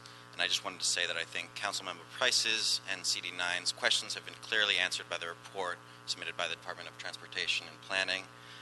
And I also just want to reiterate that this project in its full design is not simply a cute or trendy project, some sort of greening project, but has real significant safety and health impacts, and should be go forward. Thank you. Thank you. Bruce Chan, Erica Moreno. Hello, good afternoon. I obviously, with everyone, a lot of people here support this project, but I support also not delaying this any further. This has already been a project that's been in the works for 4 years. There's already been multiple outreach meetings, including the ones that were just conducted this past month with the neighborhood councils that were listed. You've received all the letters. And so for here, I just want to say, let's get it done. Let's get it going. Let's start constructing this, improving the quality of life along Figueroa. And also, I do commend all those who did attend the summit. That was on Friday. But I encourage that for any future summits, that more public outreach be made, because I didn't know about this, and as a stakeholder, I would have wanted to be there. So thank you, and I hope that you support getting this done. Let's get it done. Thank you. Erica Moreno. Thank you. There you go. Alec Bartzel. Alec. He's getting paid. He's a paid lobbyist. He's a paid lobbyist. Let's see how long. Alec Burchosef, LA County Bicycle Coalition. I will keep it brief. I just want to highlight to you the crash data that we have on My Figueroa. 1,453 injuries in the last 10 years, 100 incidents with pedestrians and 100 with bicycles. So please keep that in mind when you consider the urgency of this project. Thank you. Thank you. Tam Nguyen. Thank you.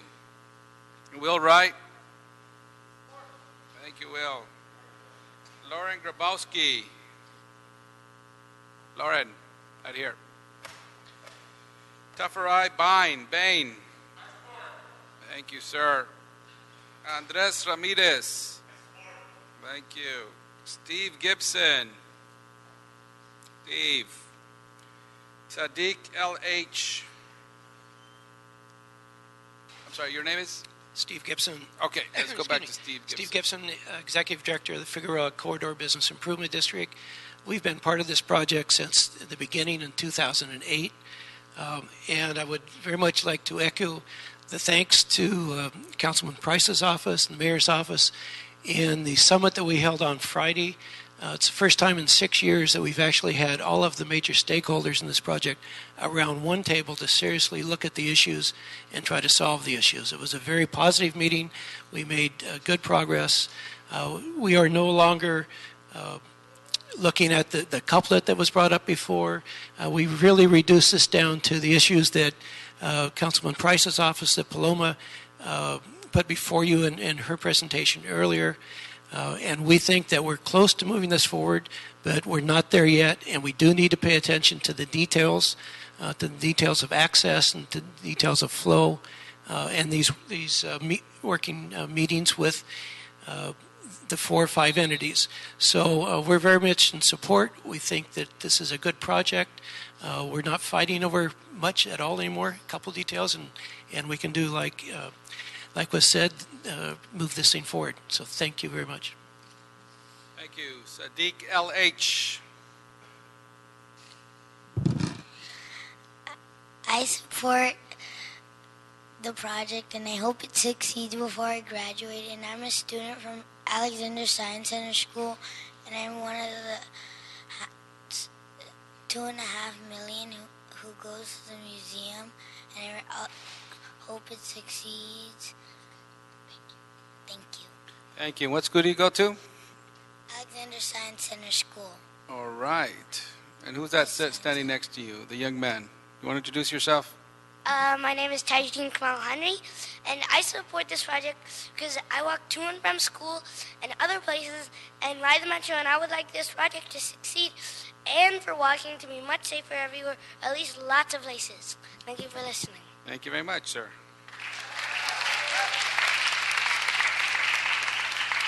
Spanglander? Any name he now calls cannot top that. Just keep that in mind. Manal Abalata. Manal. Abalata. Good afternoon, council members. I am the mother of those 2 wonderful children. I'm also a member of the California Science Center, and we take the metro to and from school every day. We use the Science Center and all the amenities and destinations there. We would like them to be safe for our children and all the students and parents that we travel to and from school with twice a day. And we'd like this project not only to move forward, but to move forward as quickly as possible. We thank you all so much for your work. Thank you. Dr. Randall Henry?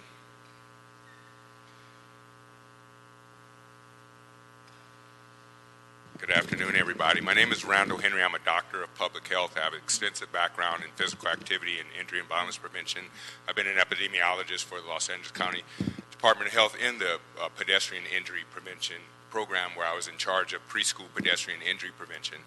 As well, I'm the CD10 appointee to the City of Los Angeles Pedestrian Advisory Committee. I'm also a member of the Los Angeles Walk Steering Committee, and I founded a group called Crenshaw Walks, which our goal is to create a haven for walking biking, active transportation, and multiculturalism in the Crenshaw community and along the Crenshaw corridor and by extension, all of greater Los Angeles. I'm here today to say that I could not more strongly support this program. As my wife said, this project, as my wife said, we walk to school every day. We started when the Metro opened. We're members of the California Science Center. In fact, because the woman mentioned, I have my card here. See, I'm a member of the California Science Center, and I go there every day, and many people I brought my mother out here from Texas. We've taken the bus and we've walked, and so I want to belie the fact, and I want to that people there drive, and I want to encourage the fact that if we provide opportunities for people to take the bus and transport and ride the bike, that more of them will do so. Thank you very much for your time. Maria Sippin.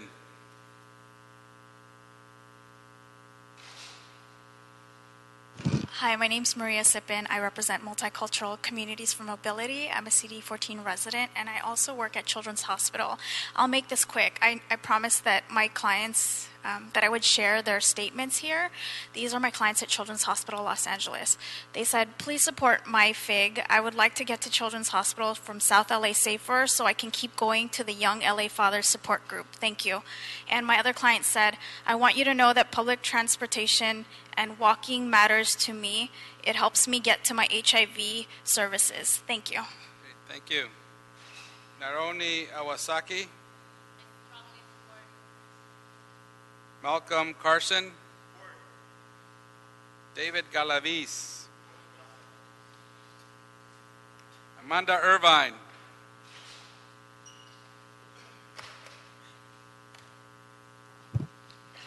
Hello, good afternoon. My name is Amanda Irvine, and I'm here representing the South Park Business Improvement District. About half of the My Figueroa project is within the South Park bid. And I wanted to let you know that while our board does not take formal positions on projects, we do feel that the My Figueroa committee group has been very proactive in working with the bid and the local constituents. They've been very responsive, and we look forward to working forward as this project moves forward and all of the last final kinks are worked out. Thank you. Thank you. Amanda Colligan. Julia Salinas. Casey Morgan.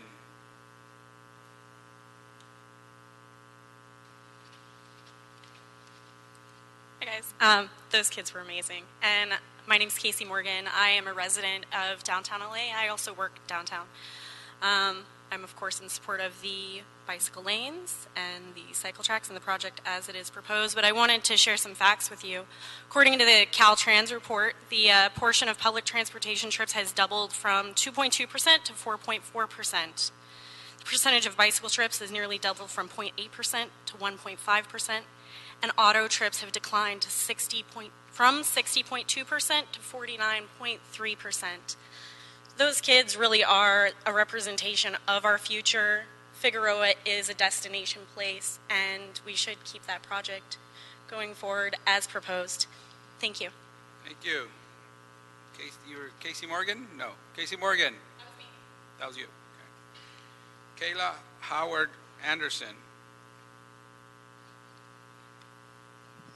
Good afternoon, Council. I'll be really quick. I'm a USC graduate student. I live on the corner of Figueroa and Pico, and as a full-time student, I don't make an income, and I would greatly benefit from the biking corridor. I chose my location to live in to be close to campus, but I prefer other forms of transportation. But right now, I do not think it's safe to bike down Figueroa to get to USC, so I support. Thank you.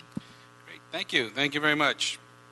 So that was the last of the speakers. And first, I'd like to thank the Department of Transportation and Planning for their thorough report responding to the motion by Councilmember Price and the direction that the Plum Committee gave in January. So I want to thank you for that first and foremost, for the work you did on that.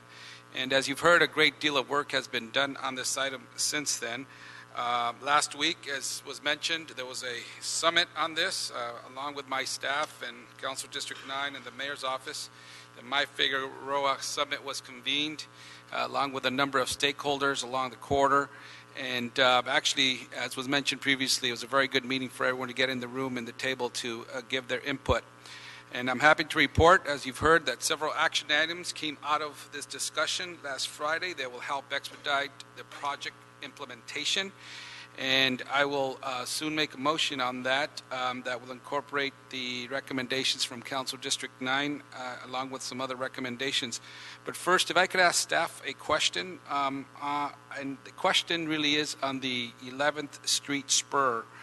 And as you know, we are currently seeking federal funds through a few federal programs to get the second half of funds for the construction of the LA streetcar.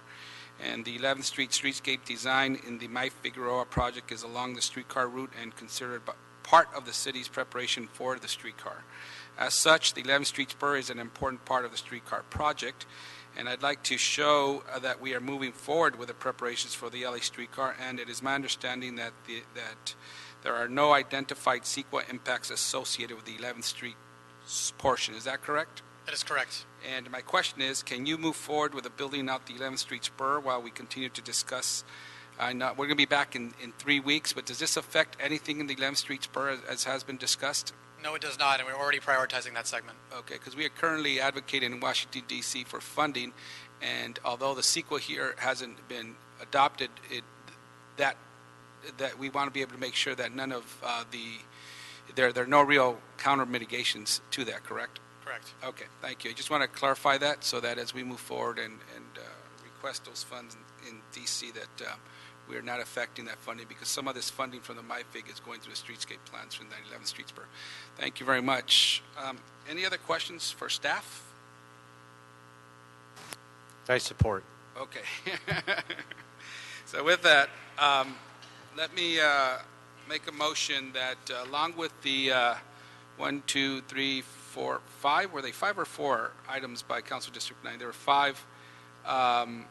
We would add that we continue design and engineering work to implement the MyFig Streetscape project, that we instruct staff to make necessary preparations to implement the 11th Street spur as soon as possible, and that we request a report back to Plum in 3 weeks on progress of these instructions. For all intents and purposes, it sounds as we are moving forward with the project. We just have these clarifications to be made as outlined by Council District 9. And it seems like the summit has been working. The implementation is moving forward, but we just need to finalize some details on this. But we will be back in 3 weeks, not so much as we will start then. We would just be back in 3 weeks as a report back on how this progress is moving forward. So I want to be clear on that. So with that, on these 8 recommendations with my colleagues, would concur. Any objection? Okay, so ordered. Thank you very much. Thank you. Next item. Would you like to consider item 3, Councilman? Let's do item number 5. Okay, item 5 is various documents from the Planning Commission, a resolution and an ordinance seeking to repeal the Hollywood Community Plan update. Welcome. Good afternoon, council members. Connie Polini-Tipton from the Department of City Planning. The item before you concerns the Hollywood Community Plan update repeal. As you may know, the Hollywood Community Plan was adopted in June 2012 after almost a decade of community engagement. However, after the adoption, the litigation was filed against the plan concerning the environmental analysis and consistency with the general plan. In February of this year, 2014, the final judgment against the city was issued in favor of the litigants, and the court ordered the city to rescind the plan. The city council responded by issuing a motion directing city planning staff to rescind the plan, its EIR, and related actions, as well as to amend the general plan framework and to initiate the process to revise the EIR. The following actions are requested in order to comply with the court order. Rescind the Hollywood Community Plan, its EIR, the transportation element, and the framework element. as well as the ordinance for zone changes, and by operation of law revert to the 1988 plan and the zoning ordinances that were in place prior to the 2012 adoption. The second action entails amending the general plan framework to add language reaffirming the city's historic interpretation and implementation that the general plan element monitoring policies are intended to guide the community plan update process. This language also reaffirms that the framework element does not require and was not intended to require the community plans themselves to contain the same monitoring policies and programs set forth in the framework. This is consistent also with the Court of Appeals ruling as previously held in Saunders versus the City of Los Angeles. These actions are necessary to comply with the court order. They also will eliminate confusion as to the status of the community plan. The actions in this case clearly state the city's intent to revert to the 1988 plan once the 2000 plan update is rescinded. This action will bring certainty with respect to land use policies and regulations in Hollywood and will allow discretionary projects that rely on findings of consistency to continue to be processed instead of being on hold as is currently the case. So while this is not the Hollywood ending we may have all envisioned, these actions before you are necessary to begin the work of revising the EIR and readopting the plan so that the benefits of the updated plan can be achieved. Planning staff and city attorney staff are here available for your questions should you have any. And this item has also been agendized as a closed session item should you wish to go adjourn to closed session.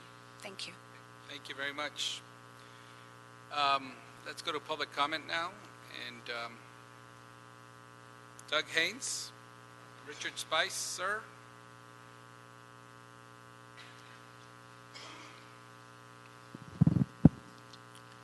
Good afternoon. My name is Doug Haynes. I'm with the La Mirada Avenue Neighborhood Association. We're one of the co-petitioners in this case.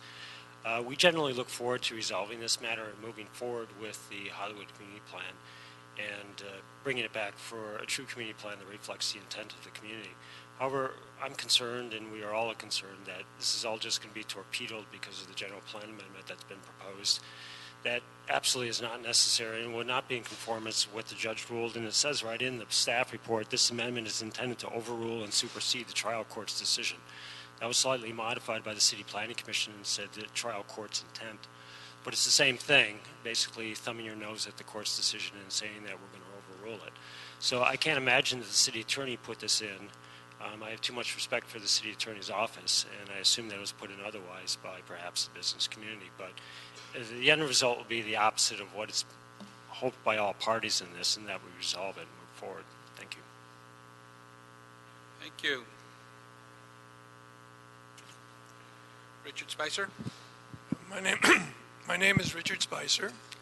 I'm here to represent the positions of the Los Feliz Neighborhood Council, which were provided in support of the Hollywood Community Plan in June when it was adopted. And it is in effect to say, this is a fine plan. There are many good features. It should be retained. It should not be rescinded. And that is spelled out in more detail in what was written for you. And I do want to read a few phrases from that. First of all, it had a very good outreach through Mary and Kevin. They held workshops, they came to committees, they responded to many questions. So there was a fine outreach program.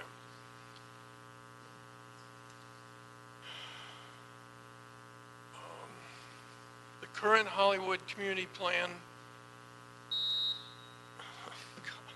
Time is up, sir. Okay. Thank you very much. It has programs, it has goals, it has mitigating measures, it has studies on fees. This really needs to be retained. You Thank could you submit very much. what you were going to read into the record if you'd like, for the record. You have it already. Okay, great. Thank you. Thank you. Annie Gagan, George Abrams. Good afternoon, gentlemen. Happy birthday, council member. A correction as far as outreach, only those within a 500-foot radius of proposed changes were informed about the Hollywood Community Plan, and community upon community, as they're discovering the Hollywood Community Plan, who were not informed, are forming organizations. One is South Hollywood Neighborhood Association. They knew nothing about the Hollywood Community Plan.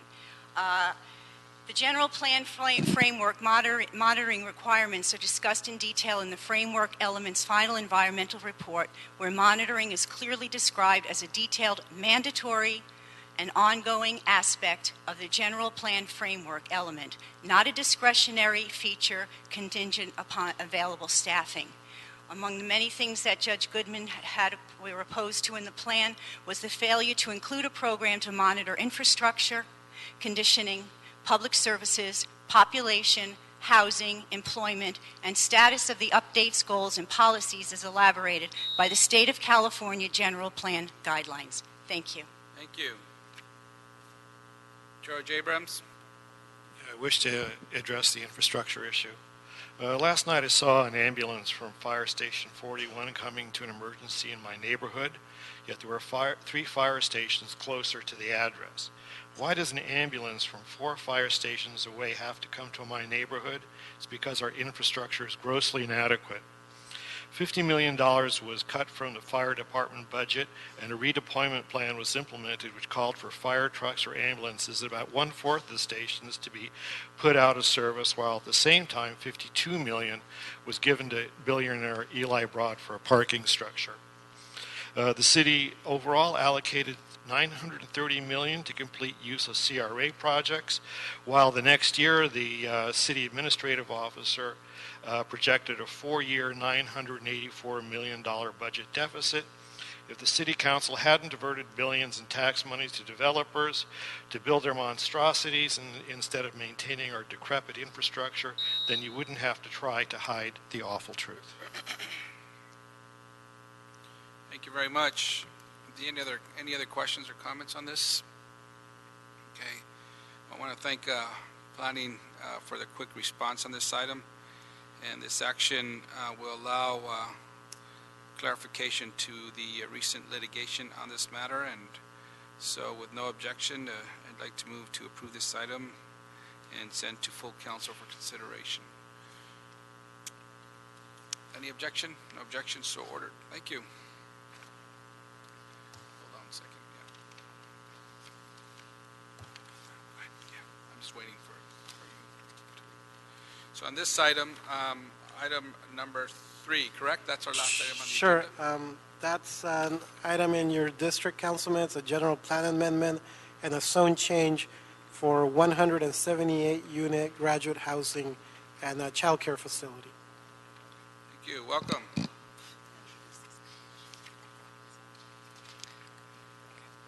Good afternoon, council members. My name is Melena Sasajan with the Department of City Planning. I'm here to present on a project to develop a site located at the corner of Alcazar Street and San Pablo Street within the USC Medical Campus area in Northeast Los Angeles.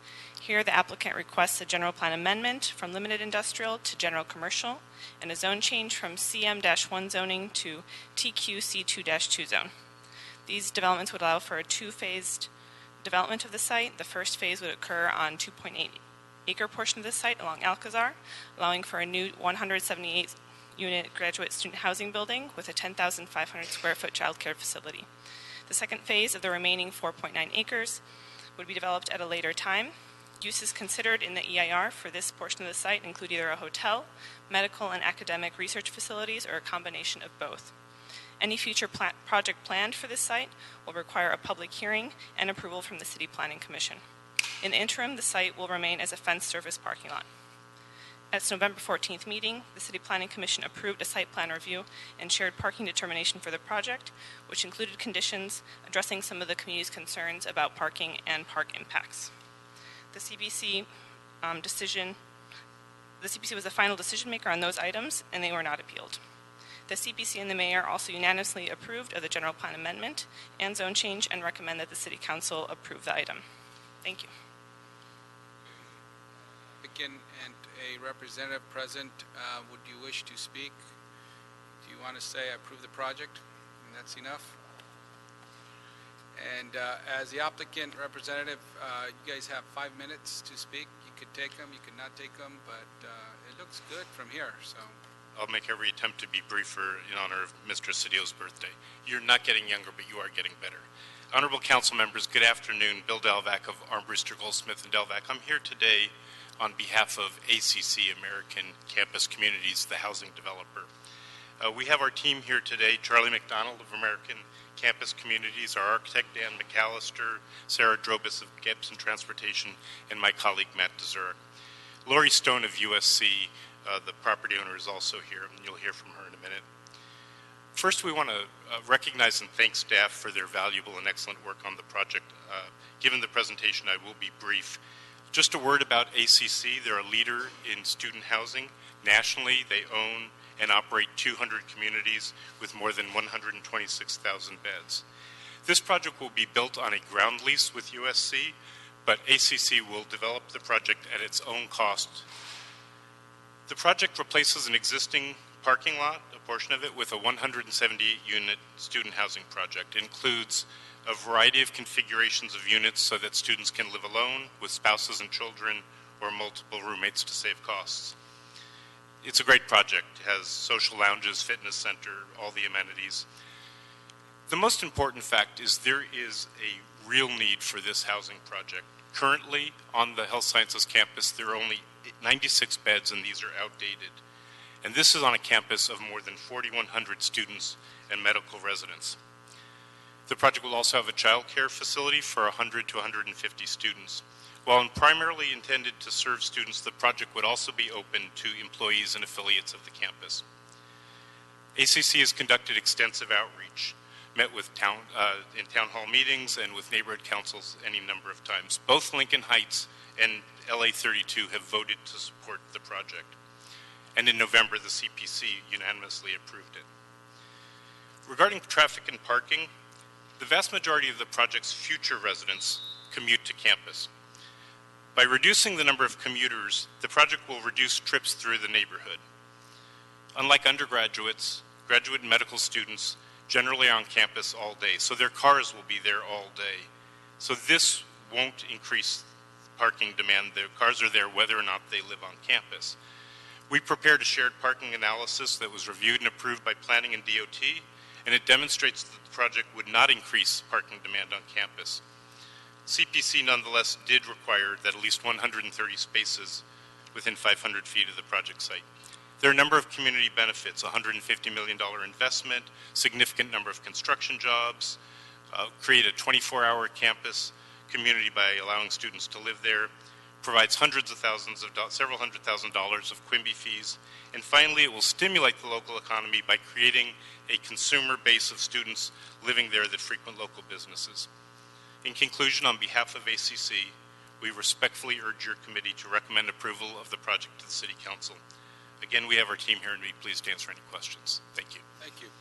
I do have a question. Well, first I want to say that the university has been a great partner in that area and providing a substantial amount of community benefits as they look at implementing their master plan in the region. So I think myself, and including the local community, has been very happy with the new relationship that has been formed. In the past, there's been a sense from some of the local community members that that relationship didn't exist, but it's beginning to go forward. And so overall, I want to thank the university and people involved with this project as it moves forward, and quite frankly, putting investment in an area that's been neglected for a very long time. And so we in the community certainly appreciate that. And one question I have is, would you object to adding a local hire condition on the agreement? We have heard this question both from the community and by members of the committee. We've had a chance to consider it, and we do have a condition that we would offer that we believe addresses the issue: a 30% goal of new local hires, a job fair, advertising in LA Times and L'Opinion, and including outreach to first source providers, and we'd be pleased to offer language for the committee's consideration. Great, thank you. So with that, we have some language that Mr. Cedillo would like to speak to, so thank you. I'm pleased with, as you know, we share borders on this. and I'm pleased with the language. I'm just concerned about the boundary. Do we know the parameters? 5 miles. We share some areas of low income and high unemployment. And so I just want to make sure the boundaries are sufficient to capture. Very much appreciate the question. The condition, as we've offered it, includes both 5 miles and then economically impacted zip codes in a broader area. So that, and this is a model that's been used successfully in other projects, and including the most recently approved project that the City Convention Event Center project has a similar provision for poverty zip codes. We think it's very appropriate. Thank you. I do know that Lori Stone of USC would also like to say a word if she may. Sure. Thank you. I know it's late. We're here to answer questions. We appreciate your consideration. We're excited about the student housing project. It's an important project for the university. We're very underserved in terms of the number of beds, so if you have any questions, we're happy to answer them. Thank you. Thank you very much. Thank you. So with that, there are no further questions, no objections. My colleague Cedillo concurs, along with the amending language on the local hiring program, and this item is approved. This item shall go to council. Do we have a date? Yes, sir. April 9th.